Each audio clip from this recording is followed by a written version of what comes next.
My husband brought his new mistress and their newborn son home. My mother-in-law told me I had two choices: accept my place as the first wife and live together, or leave. I chose option 3. Withdraw my family's $50 million investment capital and bankrupt the Vance family. The crystal chandeliers of the Plaza Hotel in New York City cast a brilliant glow, sparkling like a million shattered stars on the marble floor. I stood there in a custom-made emerald green evening gown flown in from Paris, my hair swept up into an elegant chignon, revealing my bare neck and the diamond earrings my father had given me. Today was my 5th wedding anniversary with Vincent. 5 years since I officially stepped into the Vance family as their daughter-in-law, becoming the wife of the CEO of Vanguard Pinnacle Group, a corporation that was experiencing massive growth. The guests had all arrived, a sea of prestigious faces from Wall Street and the corporate elite. They raised their champagne flutes, laughing and talking. Compliments and congratulations floated through the luxurious space, but I felt a strange, lingering emptiness. It was almost 8 p.m., and the second main character of the party, my husband, had yet to appear. I offered polite, social smiles, my hand gripping the fragile stem of my crystal glass, desperately trying to hide the anxiety churning in my stomach. 5 years. Not a lifetime, but long enough for me to understand Vincent. He was never a punctual man, especially when it came to matters concerning me. My mother-in-law, Victoria, draped in a deep crimson velvet gown, glided between the tables with a radiant expression. She was a powerful, razor-sharp woman who had never truly viewed me as a daughter-in-law. In her eyes, I was merely a tool, a living contract sealed by my marriage to Vincent in exchange for a $50 million investment that saved Vanguard from the brink of bankruptcy 5 years ago. Occasionally, her gaze swept over me, cold and calculating, as if assessing whether this piece of merchandise still held any residual value. Just as I was trying to come up with a reasonable excuse for my husband's delay, the grand double doors of the ballroom swung open. All eyes darted toward the entrance. Vincent had finally arrived. He looked as dashing as ever, in a tailored black tuxedo, his hair slicked back, wearing his familiar half-smirk. But he wasn't alone. Walking beside him was a young woman. Her face was delicate, but her eyes held a glint of defiance. She wore a pristine white dress, a stark contrast to my own. But what made the entire ballroom fall dead silent was the newborn baby she cradled in her arms, wrapped in a pale blue silk blanket. My heart felt as though it were being crushed in a vice. The ambient noise faded into the background. The only sound left was the footsteps of the 3 of them walking straight toward me. Vincent didn't even look at me. He walked right onto the stage and took the microphone from the stunned MC. "Thank you all for coming to share in our joy on this special day." Vincent's voice echoed, crisp and brimming with confidence. He reached out and wrapped his arm around the young woman's waist. "On this occasion, I want to introduce everyone to 2 incredibly important people. This is Natalie, and in her arms is my son, the true heir to the Vance family legacy." The entire ballroom collectively held its breath. Whispers erupted. Stares of curiosity, pity, and malicious glee were all aimed like daggers directly at me. I stood frozen in place, feeling like the lead actress in a grotesque tragicomedy. My face burned, but I forced my spine to remain perfectly straight. I could not collapse, at least not here, not in front of all these people. Victoria slowly walked up beside me. Instead of offering comfort, she leaned into my ear, her voice low but sharp as a scalpel. "You see that, my good daughter-in-law? Now I am giving you 2 choices. 1, you accept Natalie and my grandson, and you settle for being the first wife. 2, you divorce him, and according to your prenuptial agreement, you will walk away with absolutely nothing." Walk away with nothing? After 5 years of my youth, after $50 million of my family's money, and after the agonizing pain of losing 2 pregnancies, what I received in return was public humiliation and a blatant threat. Tears threatened to spill, but I swallowed them down. The agonizing pain was swiftly replaced by an incredibly profound, freezing numbness. I was no longer the naive girl dreaming of a happy marriage. They had destroyed everything with their own hands. I calmly pulled my phone from my clutch. Amidst the hundreds of eyes locked onto me, I dialed a familiar number. The line picked up almost immediately. "Dad, it's me." My voice didn't tremble. In fact, it was clear and made of steel. "I need you to do something. Activate the moral hazard clause in the Vanguard investment contract. Withdraw the entire $50 million immediately." I didn't need to hear my father's response. I knew he would do it. My eyes locked onto the stage where Vincent and his mother stood. The smug smiles on their faces completely froze, instantly replaced by shock and panic. The Vance family, who just seconds ago were at the absolute peak of their triumph, now stared at me in horror, as if they couldn't believe what they had just heard. The anniversary party had morphed into a stage for revenge, and the curtain had just been raised. I walked out of the plaza without looking back, leaving behind a lavish party that had descended into total chaos, leaving behind the prying eyes and the whispers. My family's familiar black town car was already waiting at the curb. The driver didn't ask a single question. He simply opened the door for me in silence. Throughout the ride back to my family's estate in Westchester, I sat in silence, watching the streetlights blur past the window, as smeared as my own emotions. I didn't cry. Tears, right now, were the most useless and luxurious commodity. The heavy iron gates of my family's estate opened. The house was exactly the same, warm and peaceful beneath the golden exterior lights.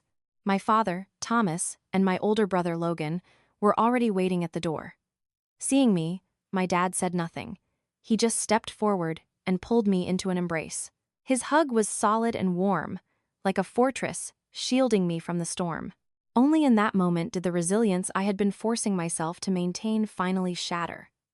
I buried my face in his shoulder, my body trembling uncontrollably. "It's okay, sweetheart. You're home. That's all that matters," Dad said, patting my back, his deep voice full of love. Logan, a brilliant corporate attorney and always the protective older brother, dropped a thick manila folder onto the living room coffee table. He looked at me with a mix of heartbreak and fury. "Hannah, I'm so sorry. I should have shown you this sooner." I sat down on the sofa, my hands shaking as I opened the file. Inside were surveillance photos and detailed logs. Vincent and Natalie had been seeing each other for 3 years. 3 whole years. While I was desperately trying to build this marriage, praying day and night for a child, my husband had a whole other family on the outside. More bitterly, the file made it clear. The entire Vance family, from Victoria down to their distant relatives, knew about it and secretly approved. They viewed my existence as a joke, a walking ATM, nothing more. But what truly made my world collapse were the final pages. They were medical lab results. Logan looked at me, his voice dead serious. "Hannah, those 2 times you couldn't keep the baby. It wasn't your fault. The issue is Vincent. His sperm count and motility are severely compromised. His chances of ever biological fathering a child are virtually 0. Every word Logan spoke hit me like a sledgehammer. For years, I had lived in agonizing guilt. Victoria constantly berated me, calling me a barren tree and a useless woman. I had suffered in silence, visiting every fertility specialist in New York, undergoing agonizing IVF treatments, only to realize the person with the medical defect was my husband. And they, that entire family, knew the truth, but cruelly placed all the blame on me. Then what about that baby?" I stammered, a spark of suspicion igniting in my brain. "That is exactly what I'm wondering," Logan replied, his eyes narrowing. "If Vincent's chances of having a kid are practically 0, is the baby that Natalie just paraded around even Vance blood?" A horrifying truth was slowly materializing before my eyes. They hadn't just deceived me emotionally. They had orchestrated a highly elaborate scam regarding a male heir. Their goal? To force me into a divorce where I walked away with nothing. To completely monopolize my family's assets. The pain inside me rapidly forged into a raging fire of hatred. They had trampled on my love, my trust, and my divine right to motherhood. I would not let them get away with this. I would make them pay for everything they had done. I looked up at my father and brother, all traces of weakness gone from my eyes. "Dad, Logan, I know what I have to do." That night, I couldn't sleep. The images from the party, Vincent and Natalie's triumphant faces, Victoria's venomous words, and the brutal truth in that folder played on a loop in my mind. I sat in my childhood bedroom, feeling a familiar peace I hadn't felt during all my years in the cold Vance mansion. Toward dawn, as the first rays of sunlight hit the window, it was Vincent. I let it ring for a long time, taking a deep breath to compose myself before answering. "What the hell are you doing?" Vincent roared through the receiver, furious and completely unhinged. "Who gave you the right to pull the capital? Do you have any idea what kind of consequences this will have for Vanguard?" I listened to him scream in silence. I no longer felt the heartbreak or betrayal I would have felt before. Now, I just found it pathetic. He still thought he had control over me, that he could give me orders. "What do the consequences have to do with me?" I replied, my voice icy and detached. "It's my family's money. We have the right to invest it and withdraw it whenever we please.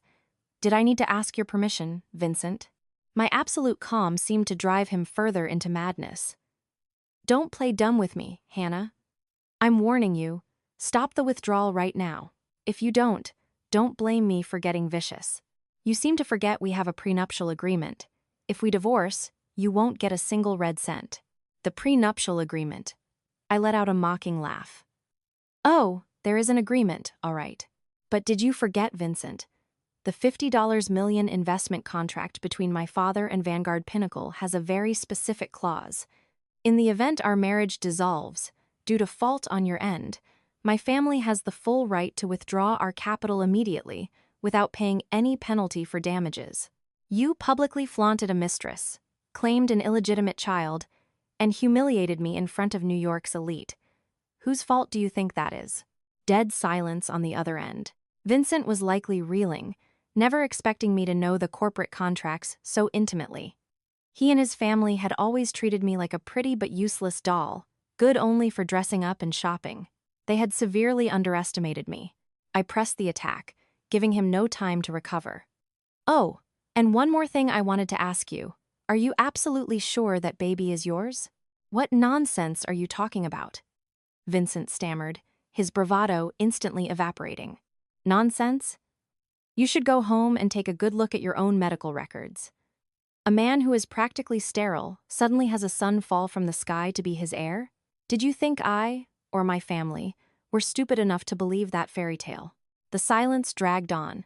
I could hear Vincent's heavy, panicked breathing through the phone. He was terrified. For the first time in 5 years, I saw him terrified. "Hannah, what do you want?" He finally spoke, his voice dropping significantly. "What do I want?" I repeated, dripping with sarcasm. "I should be asking you and your mother that question. What did you want when you fabricated an entire play to deceive me all these years? But it doesn't matter anymore. Vincent, the game is over. You and your family better prepare yourselves to pay the price." I hung up, refusing to listen to another word. I looked out the window. The sun was fully up. A new day had begun, and so had my war. This time, I wasn't backing down. After the call with Vincent, I knew I couldn't just sit and wait. The Vance family wouldn't give up easily. I needed to move faster than them, gather more evidence to protect myself, and expose their true faces. I set up a meeting with Liam Jenkins, a highly reputable private investigator in Manhattan that Logan had recommended. We met at a small, obscure coffee shop, hidden down a quiet Brooklyn side street. Liam was a middle-aged man, slight of build, but his eyes were incredibly sharp. "Hello, Miss Sterling," Liam said after I briefly went over my situation. "Actually, Logan contacted me a few weeks ago. We've already made some preliminary discoveries regarding this Natalie." He slid a brown envelope across the table. I opened it to find a stack of photos and documents. My heart beat a little faster. What had he found? "This Natalie has a rather complex past," Liam began. "She is not the innocent girl she portrays. Before getting involved with your husband, she had romantic entanglements with quite a few men, mostly wealthy executives. And here is the most interesting part." He pointed to a photo of Natalie entering a luxury boutique hotel with a man. The man looked familiar. "This is Damon, the CFO of Vertex Trust Holdings, a major corporate partner of Vanguard. More importantly, he is your husband's cousin." I furrowed my brow. Vincent's cousin. This web was disgustingly tangled. According to our investigation, Liam continued, the timeline of Natalie's conception aligns perfectly with a period where she and Damon were meeting privately on a regular basis. Meanwhile, your husband was on a business trip in Europe. A light bulb went off in my head. So it's highly likely the baby isn't Vincent's, but Damon's. The probability is extremely high, but there's a detail that's even more shocking, Liam said, his voice dropping. We managed to discreetly access Damon's medical history. 2 years ago, he had a vasectomy. I was stunned. A vasectomy? Then the baby can't be Damon's either, nor is it Vincent's. Then whose is it? A chaotic mess was unfolding before my eyes. What exactly was the Vance family hiding? This is unbelievable, I said, trying to organize the chaotic information in my head. We aren't done yet, Miss Sterling, Liam added. We also uncovered a highly suspicious transaction.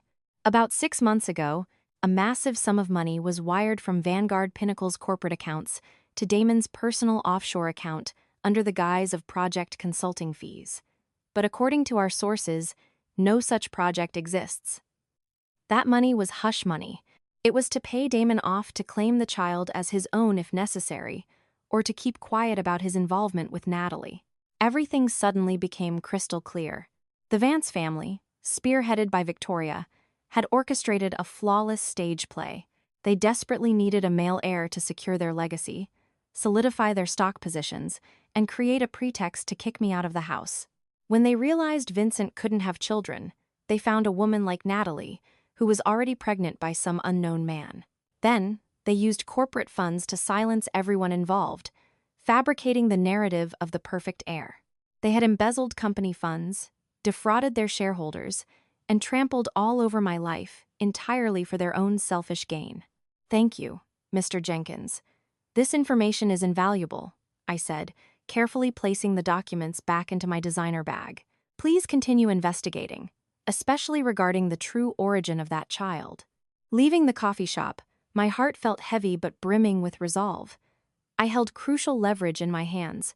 The road ahead was paved with thorns, but I knew I wasn't fighting alone. I was going to tear off every single mask the Vance family wore and drag the truth into the blistering light. Even though I had resolved never to return to the Vance estate in Long Island, I still had many important personal belongings there, specifically the heirloom jewelry and the dowry pieces my mother had left me before she passed. I could not let them fall into the hands of those monsters. I decided to go back and retrieve what was rightfully mine. To avoid unnecessary trouble, I brought Vivian, my fiercely loyal best friend. With her by my side, I felt much safer. When we arrived, the mansion was eerily quiet. The old housekeeper looked incredibly awkward seeing me but didn't dare stop us. Vivian and I headed straight upstairs to my master suite. The moment I pushed the door open, a repulsive sight greeted me. Natalie was in there. She was wearing a sheer silk nightgown, lounging on my bed, casually flipping through an issue of Vogue. Seeing me, she didn't look surprised at all. Instead, she offered a provocative smirk. "Oh, Hannah, you're back? I assumed after the party you wouldn't dare show your face here again," she said, her tone dripping with saccharine mockery. Vivian couldn't hold back. "Who the hell do you think you are? Lounging in my friend's room. Get out." Natalie sat up, crossing her arms. Her room? Very soon, this will be the master suite for me and my son. She's just a tenant whose lease expired. Oh, wait, I mean she's being evicted. Her shamelessness left me speechless. I didn't want to waste oxygen arguing with trash. Ignoring her, I walked straight to my walk-in closet and vanity to start packing my things. Seeing me not react, Natalie seemed annoyed. She stood up, walked over to me, and deliberately flaunted her slightly protruding postpartum belly. "Look at this," she sneered. "I have the one thing you will never ever have in your entire life, Vance family blood, the heir to Vanguard Pinnacle. And you? You're just a barren hen." Right at that moment, Victoria strode into the room. Seeing the scene, she immediately began screaming. "Oh my God, what are you doing to my daughter-in-law and my grandson? Are you trying to kill her?" Before I could react, Victoria rushed forward and shoved me hard. At the exact same time, Natalie expertly threw herself onto the hardwood floor, clutching her stomach and wailing in agony. It was a clumsy, theatrical performance, but highly effective. "Mom! Mom, my stomach hurts so much. Help me," Natalie moaned. Victoria immediately pointed her finger in my face, screeching, "You vicious bitch! You saw she had a child and got so jealous you tried to push her to murder my grandson. Someone, call an ambulance. And you, get the hell out of my house. You curse." I stood frozen in the face of their blatant slander. Vivian rushed over to help me up, furious. "What the hell are you talking about? You pushed Hannah, and that psycho threw herself on the floor. Why are you framing my friend? Who are you to interfere in my family's business? Get out, both of you," Victoria screamed, then turned to me. "I'm telling you right now, from this second forward, absolutely nothing in this house belongs to you." She marched over to my vanity and grabbed my jewelry box. Inside were my mother's antique diamond necklaces, my wedding rings, and priceless family heirlooms. She casually tucked the box under her arm, her voice laced with greed. "These things will serve as compensation for the emotional and physical distress you've caused my daughter-in-law and grandson. You have no right to do that. Those belonged to my mother," I yelled, lunging forward to take them back. But Victoria was quicker. She clutched the box to her chest, sneering. Your mother is dead, and now you're about to be kicked to the curb. Leaving these here is only fair." Her cruelty and avarice were beyond my imagination. I knew arguing further was pointless. I looked at her, then at Natalie, who was being helped up by a maid, a victorious smirk playing on her lips. I had lost at least in this direct confrontation, but I wasn't going to let them win the war. Vivian and I were practically chased out of the Vance estate amidst Victoria and Natalie's gloating. Sitting in the car, Vivian was fuming, cursing their shamelessness. But I, after the initial shock, became strangely calm. Even though I lost my mother's precious jewelry box, I had noticed something incredibly important. "Vivian, do you remember earlier, when Victoria was trying to hide the jewelry box?" I asked. Vivian frowned, trying to recall. "Yeah, I think she was trying to put it in that wall safe behind the landscape painting in Victor Sr.'s study, but she fumbled with it and couldn't get it open, so she stopped." "Exactly," I said. I watched her very closely. She tried a few different number sequences. I'm not 100% sure, but I memorized them. In the chaos, while Victoria was distracted by her spoils, she accidentally revealed her actions. In her haste and arrogance, she didn't realize I was watching. I had been repeating those numbers in my head over and over. "Are you saying we could open that safe?" Vivian's eyes lit up. "I don't know for sure, but we can try. I have a gut feeling that safe doesn't just hold cash or jewelry. It holds secrets far more horrifying," I replied. A powerful intuition was guiding me. I immediately had Vivian contact a hacker friend of hers. He was a young guy who went by the alias Kyle, a well-known cybersecurity expert in the tech underground. We arranged to meet that very night at Logan's law firm. Kyle was a scrawny guy with thick glasses, looking socially awkward, but the moment we talked about tech, his eyes blazed. After I explained the situation and provided the number sequences I had memorized, Kyle nodded confidently. "Don't worry, the security systems on these residential safes usually aren't military grade. The issue is that it's likely air-gapped, not connected to the internet, so I can't hack it remotely. But I have another way." Kyle explained his plan. He would build a small brute force device that could crack the code using algorithms combined with the numbers I provided. The next time I had access to the house, I'd just attach it to the safe, and it would text the code to Kyle. But I couldn't wait that long. "Isn't there a faster way? I need to know what's in there immediately." Kyle thought for a moment. "There is a way, but it's risky. I can try to infiltrate their smart home network, the security cameras, and IoT devices.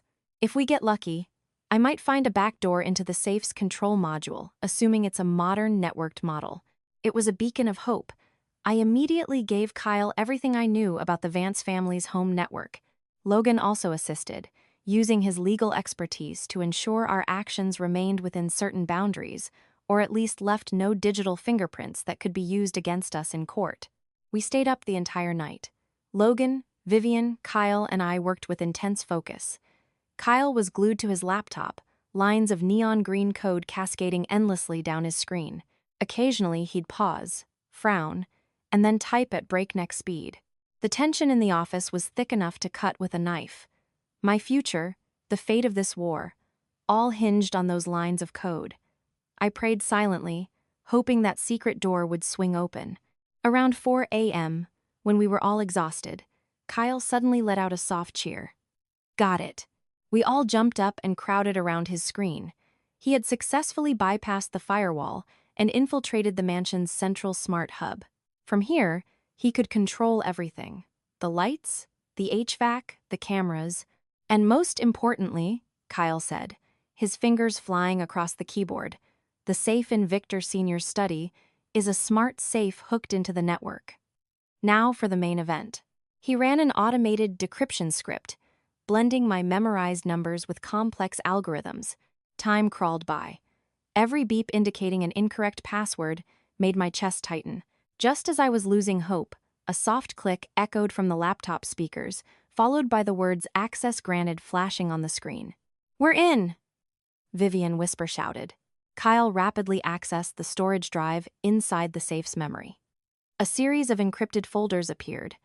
He ran his decryption tools again. Minutes later, the first files opened. The contents left us all paralyzed. The first thing we saw was a dossier titled Asset Transfer Protocol. Inside was a meticulous, detailed plan outlining how they were siphoning massive amounts of Vanguard Pinnacle's capital into offshore shell companies in the Cayman Islands, registered under the names of unrelated proxies. They had been quietly gutting the company from the inside for years. This was hard proof of money laundering and massive tax evasion. Logan skimmed through the documents, his face growing darker by the second. Unbelievable. With this evidence, the entire Vance family is looking at decades in federal prison. But the most horrifying discovery was yet to come. In another folder was a file named Project Divorce. My hands shook as I clicked it open. The entire blueprint for my divorce had been drafted by them 6 months ago. They had planned every single step. First, publicly reveal the illegitimate child to apply pressure and humiliate me. Second, frame me for violently attacking the mistress to gain leverage in family court. Finally, use the prenuptial agreement to force me out with absolutely zero assets. Everything was calculated with cold, ruthless precision. My 5-year marriage, my love, my sacrifices in their eyes, it was merely a corporate restructuring project to be liquidated once its utility was spent. They didn't just want the money, they wanted to annihilate my reputation and drive me to the brink of despair. Tears streamed down my face, but they weren't tears of weakness.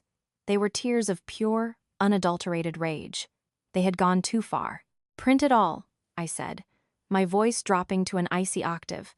"Print every single page. We have everything we need." Logan nodded, quickly backing up all the data onto an encrypted flash drive.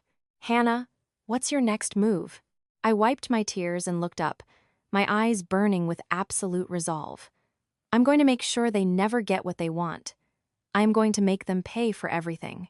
The Vanguard Pinnacle Board of Directors meeting is coming up. I'll be attending." Vivian and Logan looked at me with a hint of worry, but mostly with unwavering support. They knew the phoenix that had been burned to ashes was now ready to rise. The Vanguard Pinnacle Group's board of directors met on the first Friday of every month. As the proxy for my family's massive capital stake, I held a seat on the board, though I rarely attended, usually delegating my vote to Vincent. But today was different. I walked into the massive glass-walled boardroom in Manhattan, shocking everyone present. Vincent and his father, Victor Sr., were seated at the head of the table. Seeing me, both their faces contorted. Vincent glared at me, a mix of fury and underlying panic in his eyes. He clearly didn't expect me to show my face here after everything. "What are you doing here?" Vincent snapped, his voice laced with malice. I didn't even look at him. I calmly walked over to the empty leather chair with my nameplate and sat down. I offered a polite smile to the other board members, who were watching me with intense curiosity. "I am here to exercise my rights as a major shareholder, CEO Vance," I replied, my voice clear and perfectly poised. Victor Sr. coughed, trying to take control of the room. All right, since everyone is present, let us begin the meeting. The meeting dragged through tedious financial reports. I sat patiently, waiting for my moment. When the floor opened for general discussion, I raised my hand. Once again, all eyes locked onto me. Members of the board, I began, my voice ringing like steel. Before we discuss future expansion plans, I believe we need to review several highly irregular expenditures made by the company recently. Specifically, expenditures personally authorized by CEO Vincent Vance. I signaled to Logan, who was waiting outside in his capacity as my legal counsel. He walked in and placed a thick stack of meticulously copied documents in front of every board member. What is the meaning of this? Victor Sr. barked, though his voice wavered. This is irrefutable evidence that CEO Vance has been embezzling corporate funds, I said, staring directly into Vincent's suddenly pale face. Over the past 3 years, he has siphoned over $1.5 million from the company's contingency funds to maintain a Mistress, buy luxury real estate, purchase sports cars, and fund an extravagant double life. Every wire transfer, invoice, and bank statement is right there. The boardroom erupted into chaos. The executives flipped through the dossiers, their faces twisting in shock and outrage. But I wasn't done. And there is one more thing. He has lied to all of you regarding the infant recently presented as the heir to Vanguard Pinnacle. I dropped the second bomb. Vincent's medical records, Damon's vasectomy records, and the offshore hush money wire transfers. That child shares absolutely no DNA with Vincent Vance. He and his family orchestrated a massive fraud to deceive the shareholders and the public, purely to legitimize his illicit activities and scheme to misappropriate assets. My relentless, rapid-fire assault left both father and son completely defenseless. Vincent shot out of his chair, pointing a trembling finger at me. "You're lying! This is all forged. Whether it's forged or not can easily be determined by bringing in an independent forensic accounting firm," Logan stated, his authoritative lawyer's voice commanding the room. "We demand that the board immediately suspend Mr. Vance from his duties as CEO, pending a full investigation." Faced with undeniable evidence and mounting pressure from the furious shareholders, Victor Sr., despite desperately trying to protect his son, was powerless. The vote was swift and brutal. Vincent was stripped of his CEO title, effective immediately. A special investigative committee was formed, and a top-tier Wall Street auditing firm was hired to tear through Vanguard's ledgers. I walked out of the boardroom feeling a surge of triumph. This was only the first strike. The empire the Vance family had built on lies and manipulation, I was going to tear it down brick by brick. The sight of Vincent's devastated, panicked face as the board interrogated him was the most beautiful thing I had seen in 5 years. After my victory at the board meeting, I thought I'd have a few days of peace. I was wrong. The Vance family wasn't the type to accept defeat gracefully. They launched a counterattack, using the dirtiest tactics imaginable. Social media and tabloid sites suddenly flooded with hit pieces about me. They twisted the narrative, painting me not as the betrayed wife, but as a vicious, jealous, unstable woman who, bitter about her inability to have children, was trying to destroy her husband's career. Though my dad and Logan pulled strings to contain it, the rumors spread like wildfire. I chose silence. I didn't explain. I didn't argue. I knew that in this war, words were cheap. Ironclad evidence was the ultimate weapon. A few days later, while sitting in Logan's office, strategizing our next move, I received a text from an unknown number. The message was brief. "I know the Vance family's secrets. Meet me tonight at 8 p.m., room 1208, the Ritz-Carlton." I showed the text to Logan. He frowned, deeply concerned. "Careful, Hannah. This could be a trap. The Vances are cornered animals right now. There's nothing they won't do." "I know," I replied. "But my gut tells me this is an opportunity. Someone who knows their secrets and reaches out to me now definitely doesn't work for them." After careful consideration, we decided I would go, but Logan and private security would wait in the hallway just outside the door. At exactly 8 p.m., I stood before room 1208. My heart hammered against my ribs. I took a deep breath and knocked. The door opened swiftly. Standing there was a woman in her 50s, dressed with elegant, understated wealth. Her face looked somewhat familiar, but I couldn't place it. "Please, come in, Hannah," she said, her voice warm and low. I stepped inside the elegant suite. The woman invited me to sit on the sofa and poured me a cup of hot Earl Grey tea. "You're probably wondering who I am," she said with a gentle smile. "Let me introduce myself. I am Charlotte. Charlotte Vance. I am Victor Sr.'s younger sister. Vincent's aunt." I was stunned. Vincent's aunt? Why would someone from the Vance bloodline want to meet me now? Reading my mind, Charlotte continued. "Don't worry, I am not here to defend my brother's family. On the contrary, I'm here to help you.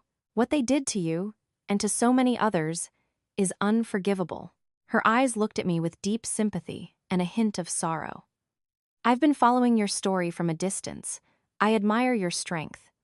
You did what so many of us wanted to do, but were too afraid." "Why? Why do you want to help me?" I asked cautiously. Charlotte sighed, looking off into the distance. "Because I am also their victim. Or rather, my family was. Did you know?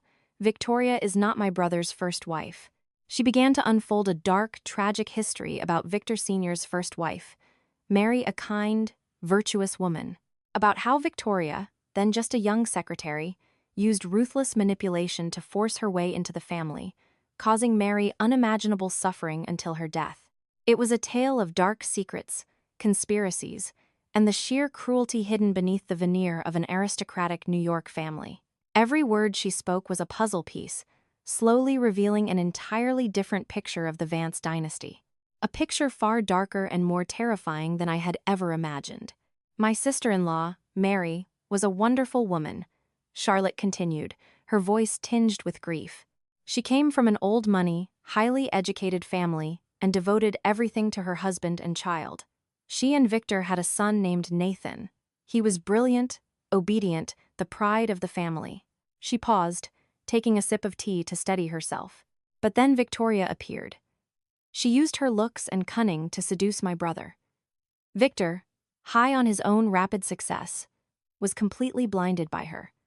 They carried on an affair. Mary found out and was devastated, but for the sake of her son and the family's reputation, she suffered in silence. But her endurance only emboldened Victoria. She got pregnant. That was Vincent. She used the pregnancy to force Victor into a divorce. Mary refused. And then, tragedy struck. During an argument, Victoria deliberately pushed Mary down the grand staircase. She suffered a massive traumatic brain injury and died shortly after. The police investigated, but with Vance money and power, it was ruled a tragic accident. I listened, shuddering. So behind Victoria's regal, elite exterior lay the past of a cold-blooded murderer. The framing and slander she used against me was nothing compared to the blood on her hands. After Mary died, Charlotte said, Victoria officially took her place. The first thing she did was kick Nathan out of the house. He was only 10 years old. She convinced Victor that Nathan was a bad omen and would hinder Vincent's future success. Victor, completely under her spell by then, heartlessly agreed. He gave the boy a small trust fund and threw him out on the street to fend for himself. Tears rolled down Charlotte's cheeks. I tried to stop them, but I couldn't. All I could do was secretly support the boy. I sent him to live with distant relatives in upstate New York. Thankfully, Nathan is incredibly resilient and brilliant. He worked his way through the Ivy League, and now... Charlotte looked at me, her eyes shining with pride. Nathan is a top-tier hedge fund manager on Wall Street, and for all these years, he has never forgotten what they did to his mother. He has been quietly amassing evidence of Vanguard's illegal operations and financial fraud. Finally, everything made sense. The invisible hand that could help me, the person holding the trump cards to utterly decimate the Vance family, was Vincent's discarded half-brother. When he heard about what you did, Charlotte said, he told me you were the person he had been waiting for. Someone on the inside with enough motive and courage to help him expose everything. He wants to meet you, Hannah. He said, the enemy of my enemy is my friend. You two share the exact same goal. Charlotte handed me a sleek black business card with a single name, Nathan, and an encrypted email address.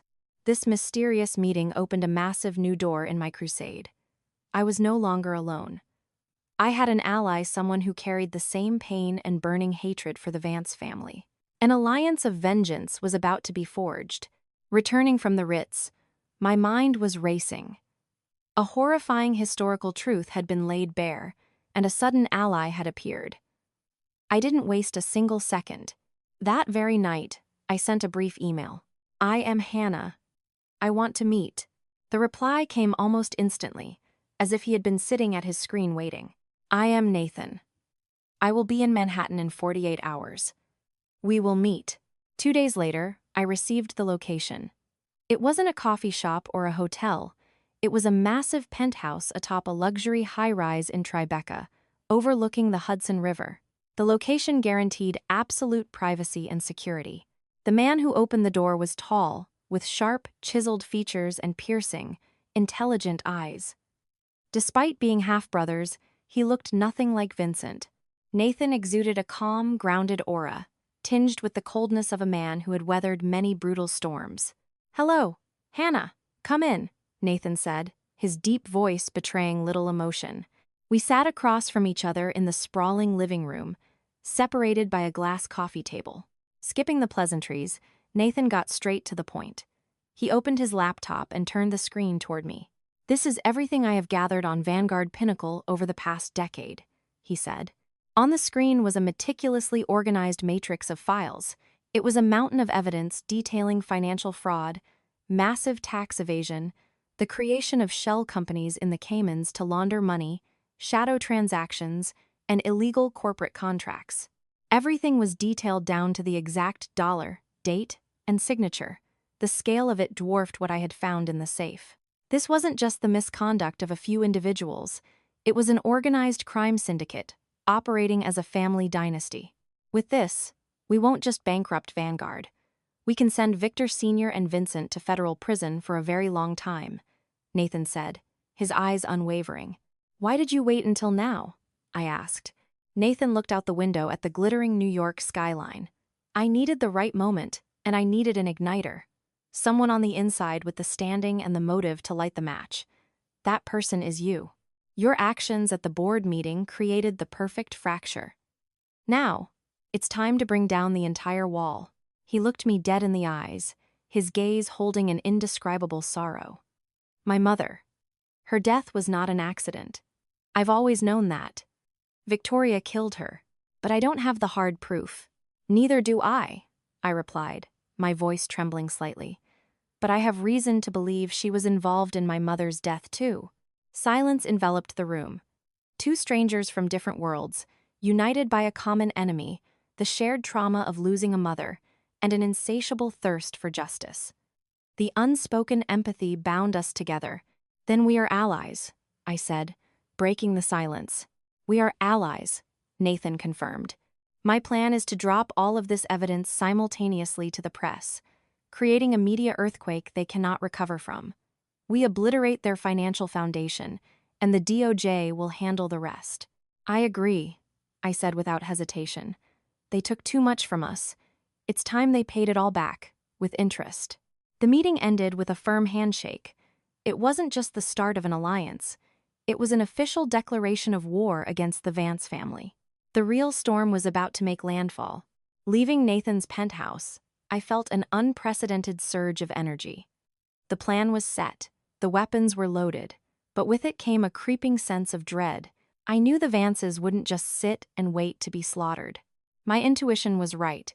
A few days later, driving home from Logan's firm, I noticed a black SUV with no license plates tailing me down the FDR Drive. I kept my cool, pulled into a crowded Manhattan parking garage, and managed to lose them. That night, while my family slept, the perimeter alarms of the Westchester estate began blaring.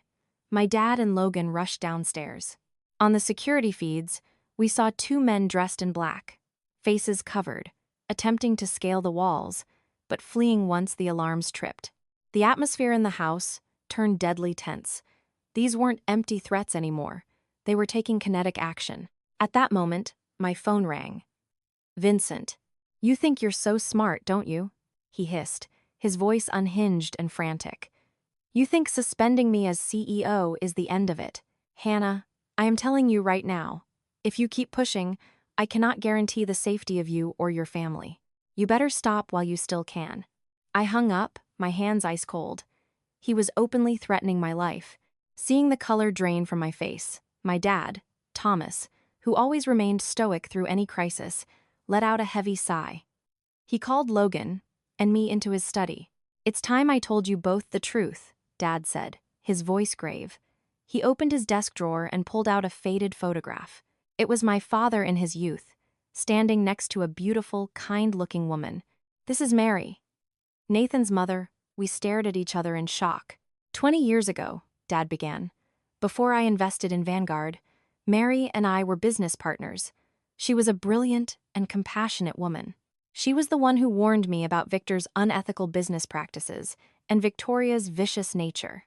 Back then, Mary and I had formulated a plan to orchestrate a hostile takeover of Vanguard to force the company onto a legal path.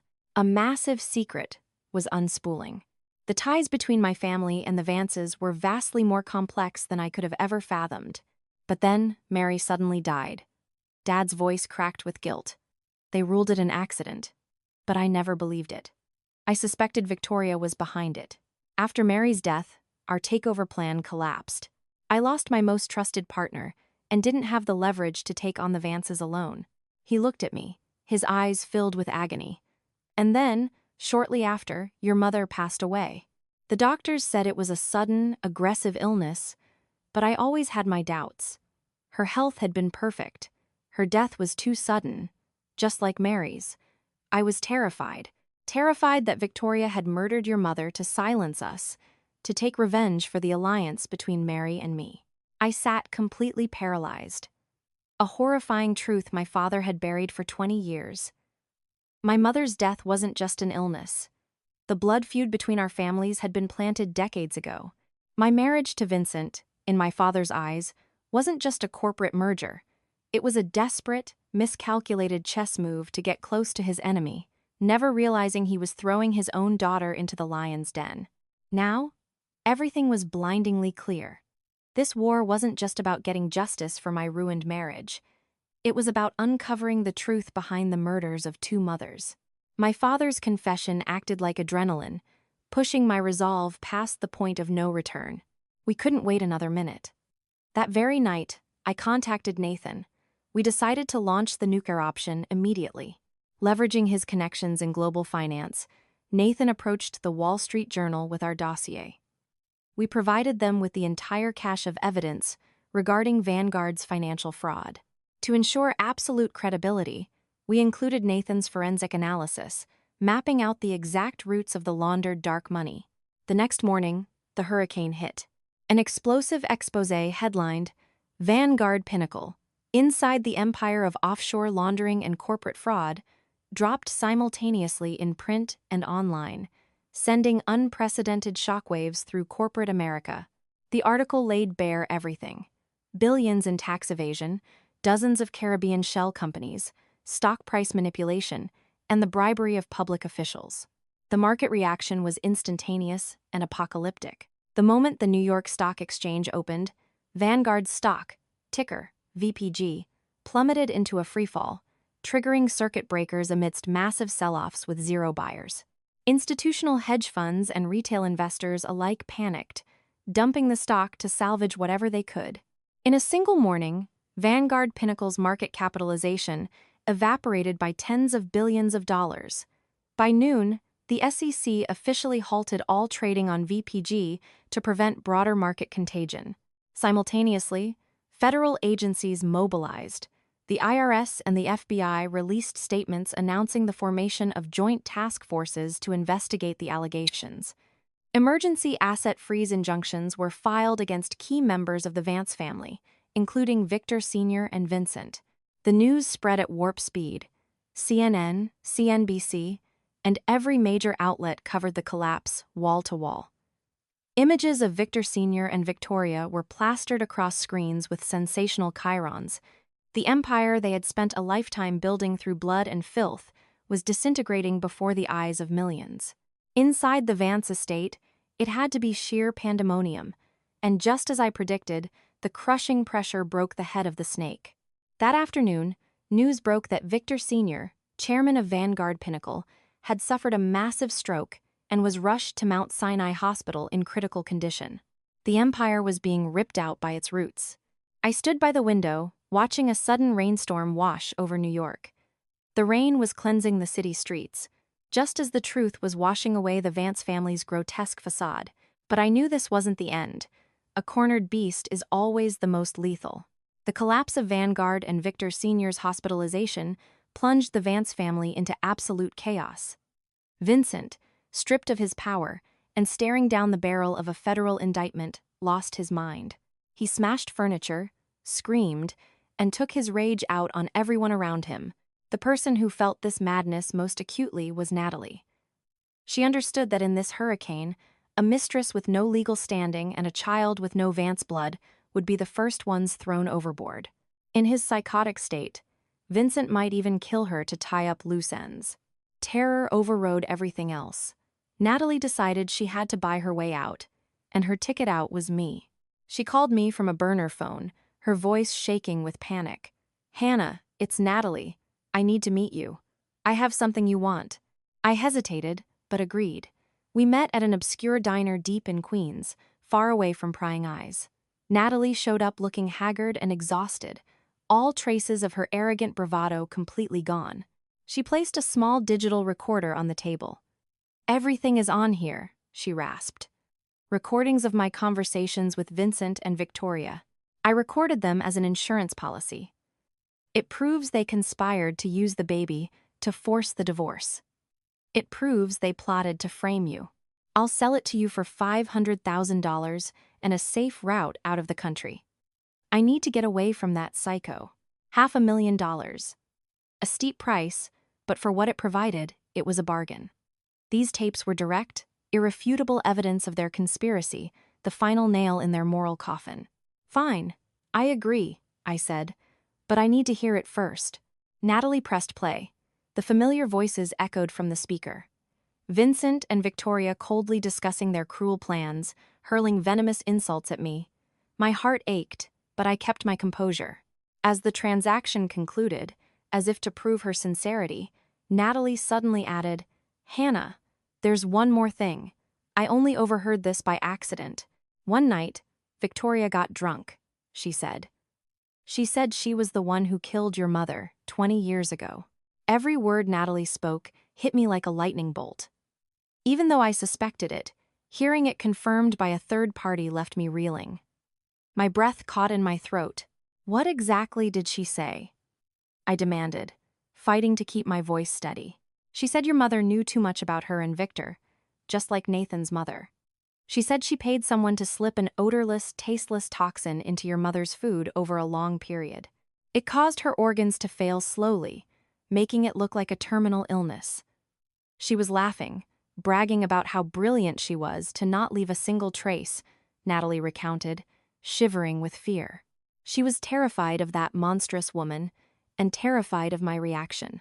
I sat completely still, gripping the recorder so hard, my knuckles turned white. The final puzzle piece snapped into place.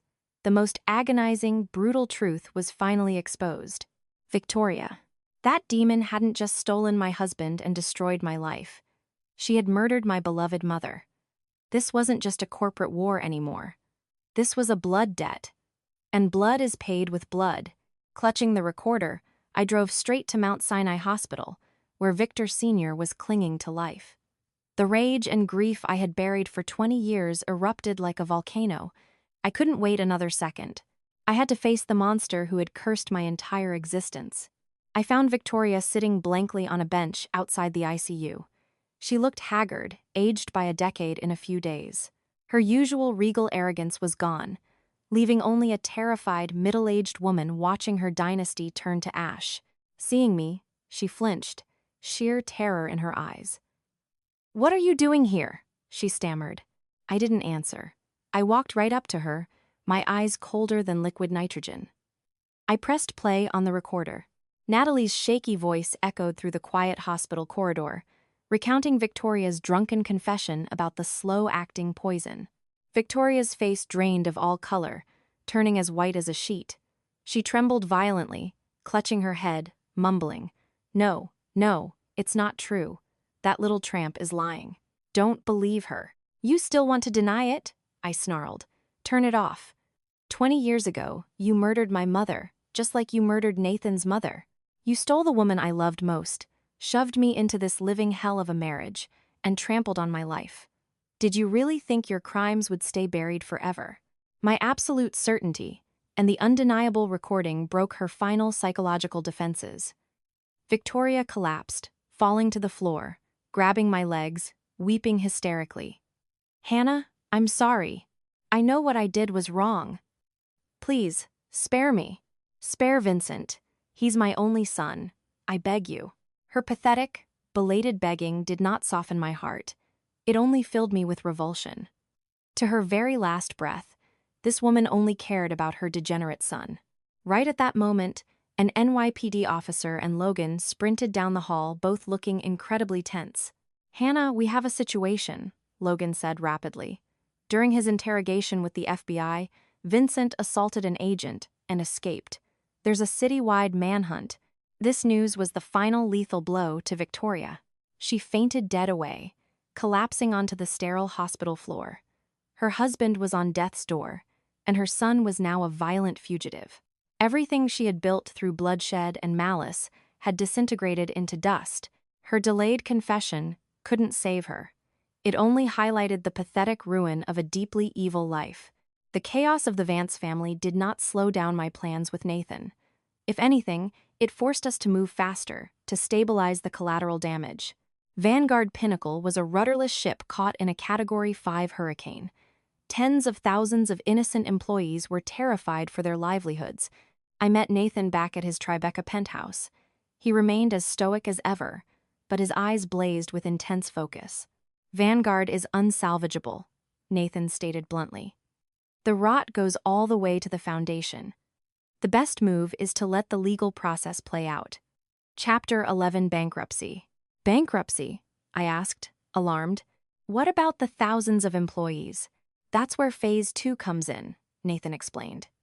"During the bankruptcy proceedings and asset liquidation, I am going to form a new holding company. I'll use capital from my Wall Street fund and outside partners to buy Vanguard's core.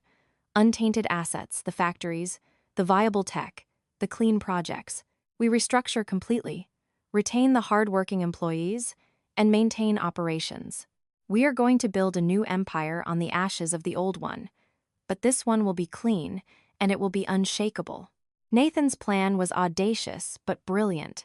It was the only way to salvage the good parts of the company and protect the innocent workforce. During our conversation, while discussing the past, Nathan suddenly looked at me. "Hannah, there's something you need to know. Your father, Thomas. He is a brilliant businessman. But sometimes, corporate interests force men to make agonizing choices." "What do you mean?" I asked, a dark premonition washing over me. 20 years ago, after your mother died, your father was highly suspicious. He even had preliminary evidence of Victoria's foul play. But at the time, Vanguard was the keystone partner in his firm's biggest development project. If he blew the whistle and triggered a homicide investigation, the partnership would have imploded, costing him hundreds of millions of dollars and potentially ruining his own company. So, he chose silence. Nathan's words paralyzed me. My father knew, but he stayed quiet. The labyrinthine complexity of the past overwhelmed me. My father wasn't an evil man, but he was a capitalist. And in the cutthroat arena of high finance, people sometimes make choices that leave their consciences forever stained. I understood my father's impossible position, but a deep, aching disappointment still settled in my chest. Just then, Nathan's encrypted phone buzzed. He answered, his face an unreadable mask. "Understood. Thank you." He hung up and looked at me. "They caught Vincent. He tried to cross the Canadian border using a fake passport at the Champlain port of entry. CBP apprehended him. It was over. The net of justice had finally closed. The finale of an empire built on blood had been written. No one escapes the executioner of fate." A few weeks later, as the dust began to settle, I received word that Vincent had been transferred from federal lockup to a high-security psychiatric facility for evaluation.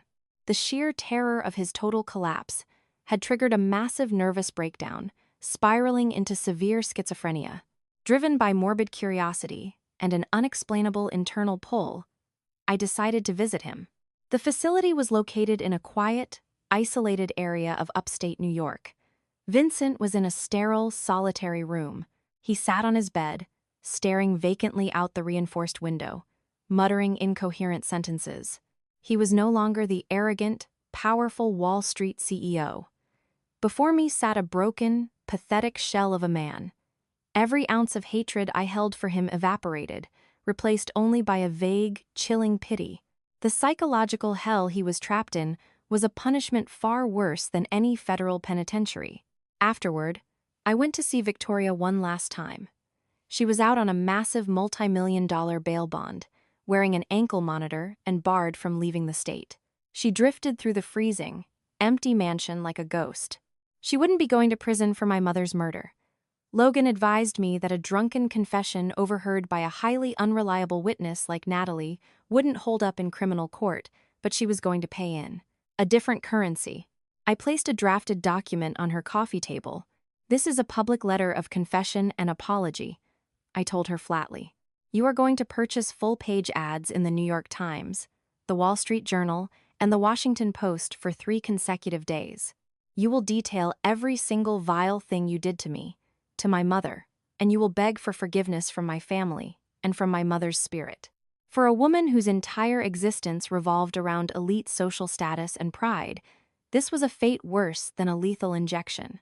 She glared at me, her eyes brimming with toxic hatred, but finally, helplessly, she nodded. Exactly as planned, Nathan officially took over the liquidated assets of Vanguard. He rebranded the new entity as Apex Vanguard Holdings, symbolizing a new beginning of ethical prosperity and sustainability. He began the grueling work of restructuring, retaining the talent, reviving stalled projects, and slowly winning back the trust of Wall Street and corporate partners. My war of vengeance had reached its conclusion. Justice was served, and the wicked had paid their dues. But inside me, a void remained, a massive, unanswered question about the final truth. A year later, time truly is the ultimate healer. The wounds in my soul had scarred over. I was no longer consumed by hatred. Instead, I chose to forge my pain into power. Using the massive settlement I secured from the divorce, I founded the Phoenix Foundation. Our mission was to provide venture capital, mentorship, and legal support to women in crisis, especially those financially ruined by abusive marriages, helping them stand on their own feet, build their careers, and reclaim their worth. The work consumed me in the best way possible. I found immense joy and purpose in lifting others. Watching broken, desperate women transform into fierce, independent leaders was like watching myself rise from the ashes. I had truly been reborn. At a charity gala, I serendipitously ran into Henry. He was an old college classmate of mine, and someone I had secretly crushed on back then. Years later, he was now a highly sought-after, successful architect in Manhattan. He attended the gala because he believed in the foundation's mission and wanted to donate. "Hi, Hannah. It's been so long. You've changed so much," Henry smiled, his warmth exactly as I remembered it. "You look so much stronger and more beautiful than ever." We talked for hours about the past and the present. Henry told me about his architectural firm and the skylines he had helped shape. I shared my journey with him and the vision behind the Phoenix Foundation. He listened intently, his eyes glowing with genuine admiration. "You're incredible, Hannah," he said. "You took a nightmare and turned it into an inspiration." That chance encounter opened a new chapter in my life. We started dating. With Henry, I felt a profound sense of peace, trust, and mutual respect, things I had never experienced a single day in my marriage to Vincent. A new, healthy, and deeply hopeful relationship was blossoming. The Phoenix Foundation hosted its 1-year anniversary gala. The evening was warm and elegant. Dozens of corporate partners, philanthropists, and the women the foundation had saved were in attendance. I stood on the stage, sharing our journey and our vision for the future, my heart overflowing with gratitude.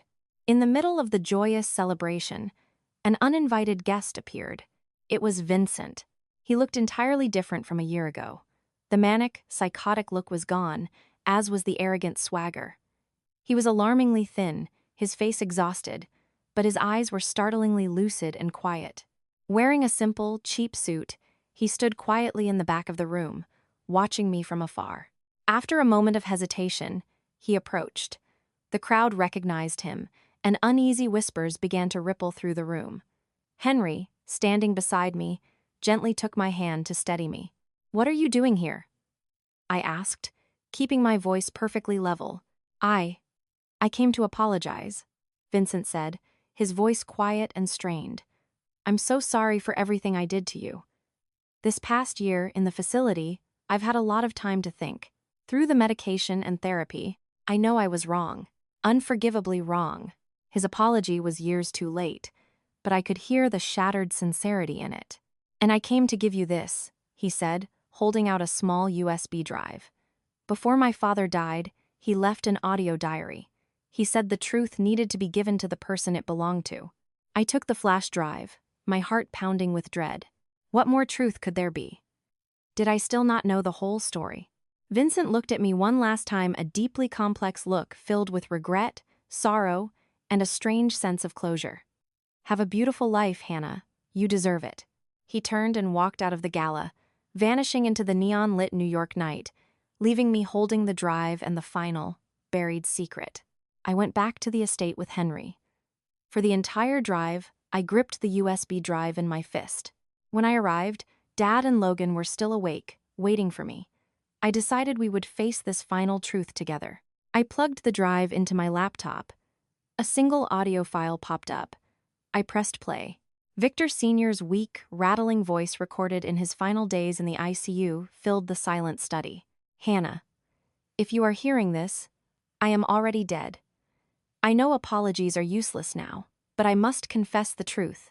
The person who murdered your mother was not Victoria. It was me." The room stopped breathing.